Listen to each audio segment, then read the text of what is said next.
ಇನ್ನು ಬಸ್ಗಳು full rush ಆಗಿದಾವಂತೆ. ಮತದಾನ ಮಾಡೋದಕ್ಕೆ ಸಾರ್ವಜನಿಕರು ತೆರಳುತ್ತಾ ಇದ್ದಾರೆ. ಹಾಗಾಗಿ ಬೆಂಗಳೂರಲ್ಲಿ ಬಸ್ಗಳು ರಶ್. ಬೆಳಗ್ಗೆ ನಾನು ವೋಟ್ ಮಾಡ್ತೀನಿ ಅಂತ ಅವರವರ ಕ್ಷೇತ್ರಗಳಿಗೆ ಹೋಗ್ತಾ ಇದ್ದಾರೆ. ಬೆಂಗಳೂರಿನಿಂದ ನಾನಾ ಕಡೆಗೆ ಜನರು ತೆರಳುತ್ತಾ ಇದ್ದಾರೆ. ಹಾಗಾಗಿ ಬಸ್ಗಳು ರಶ್ ಆಗಿದ್ದಾವೆ.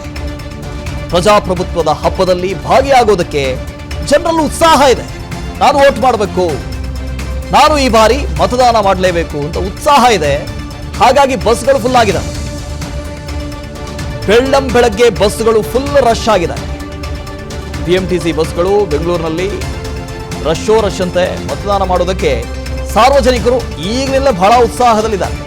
ಪ್ರಜಾಪ್ರಭುತ್ವದ ಹಬ್ಬದಲ್ಲಿ ಭಾಗಿಯಾಗೋದಕ್ಕೆ ಜನರು ಉತ್ಸಾಹ ತೋರ್ತಾ ಇದ್ದಾರೆ. ಬಹಳ ಖುಷಿಯ ಸಂಗತಿ ಇದು.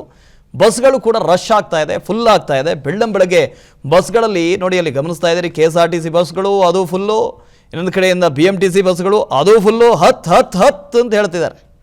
ಎಲ್ಲರೂ ಬೆಳಗ್ಗೆ ಓಟ್ ಹಾಕೊಂಬಂದ್ಬಿಡೋಣ ಅಂತ. ಇವತ್ತು ಒಂದಷ್ಟು ಜನರಿಗೆ ರಜಾ ಇದೆ, ಒಂದಷ್ಟು ಜನರಿಗೆ ರಜಾ ಇಲ್ಲ. ಎಂದಿನಂತೆ ಕೆಲಸಗಳು ಇದ್ದೇ ಇದೆ. ಹಾಗಾಗಿ ಬೆಳಗ್ಗೆ ಹೋಗಿ ವೋಟ್ ಮಾಡಿ ಬಂದುಬಿಟ್ರೆ ದೊಡ್ಡ ಜವಾಬ್ದಾರಿ ಮುಗಿಯುತ್ತೆ. ನೋಡಿ, ಅಲ್ಲಿ ಗಮನಿಸ್ತಾ ಇದ್ದೀರಿ, ಫುಲ್ಲು ರಶ್ಶು. ನನಗೆ ಸೀಟ್ ಬೇಕು ಅಂತ ಖರ್ಚಿಪ್ ಆಗ್ತಾರಲ್ಲ, ಹಂಗೆ ಬ್ಯಾಗ್ಗಳನ್ನು ಇಡ್ತಾ ಇದ್ದಾರೆ.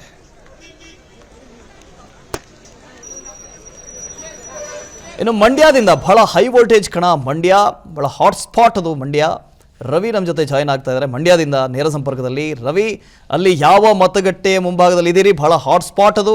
ಭದ್ರತೆ ಹೇಗಿದೆ? ವ್ಯವಸ್ಥೆಗಳು ಹೇಗೆ ನಡೀತಾ ಇದೆ?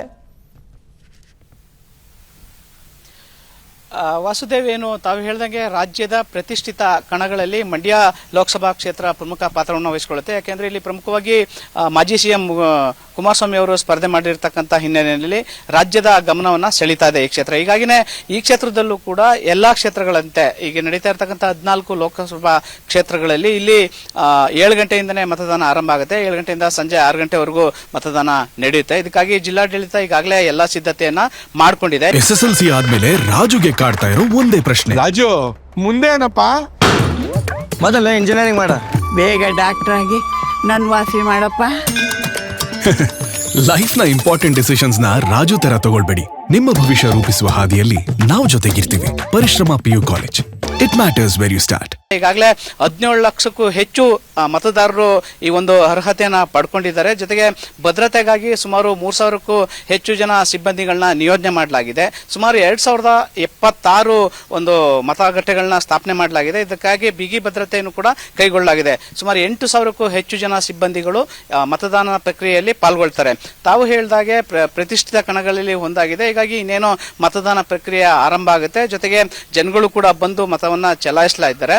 ಆದ್ರೆ ಎಷ್ಟು ಮಟ್ಟಿಗೆ ಇದು ಯಾರಿಗೆ ಪ್ಲಸ್ ಪಾಯಿಂಟ್ ಆಗುತ್ತೆ ಅಥವಾ ಯಾರಿಗೆ ಮೈನಸ್ ಆಗುತ್ತೆ ಅಂತಕ್ಕಂಥದ್ದು ಕೂಡ ಅಷ್ಟೇ ಮಹತ್ವವನ್ನ ಪಡ್ಕೊಳ್ಳುತ್ತೆ. ಯಾಕೆಂದ್ರೆ JDSಗೆ ಕುಮಾರಸ್ವಾಮಿ ಅವರೇ ಹೇಳಿರೋ ಪ್ರಕಾರನೇ ಇದು ಅಸ್ತಿತ್ವದ ಪ್ರಶ್ನೆ.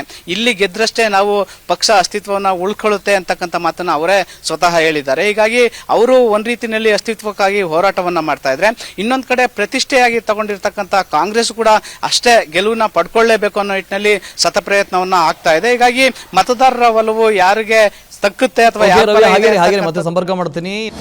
ಅನುಕ್ಷಣದ ಸುದ್ದಿಗಳಿಗಾಗಿ ವಿಸ್ತಾರ ನ್ಯೂಸ್ ಯೂಟ್ಯೂಬ್ ಚಾನೆಲ್ ಸಬ್ಸ್ಕ್ರೈಬ್ ಮಾಡಿ. ಹೊಸ ಸುದ್ದಿಗಳ ನೋಟಿಫಿಕೇಶನ್ಗಾಗಿ ಬೆಲ್ ಐಕಾನ್ ಕ್ಲಿಕ್ ಮಾಡಿ. ಲೇಟೆಸ್ಟ್ ಅಪ್ಡೇಟ್ಸ್ಗಾಗಿ www.vistaranews.com ವೆಬ್ಸೈಟ್ಗೆ ವಿಸಿಟ್ ಮಾಡಿ. ಅಂಗೈಯಲ್ಲೇ ಜಗತ್ತಿನ ಸುದ್ದಿ ತಿಳಿಯಲು ವಿಸ್ತಾರ ನ್ಯೂಸ್ ಕನ್ನಡ ಆಪ್ ಡೌನ್ಲೋಡ್ ಮಾಡಿ.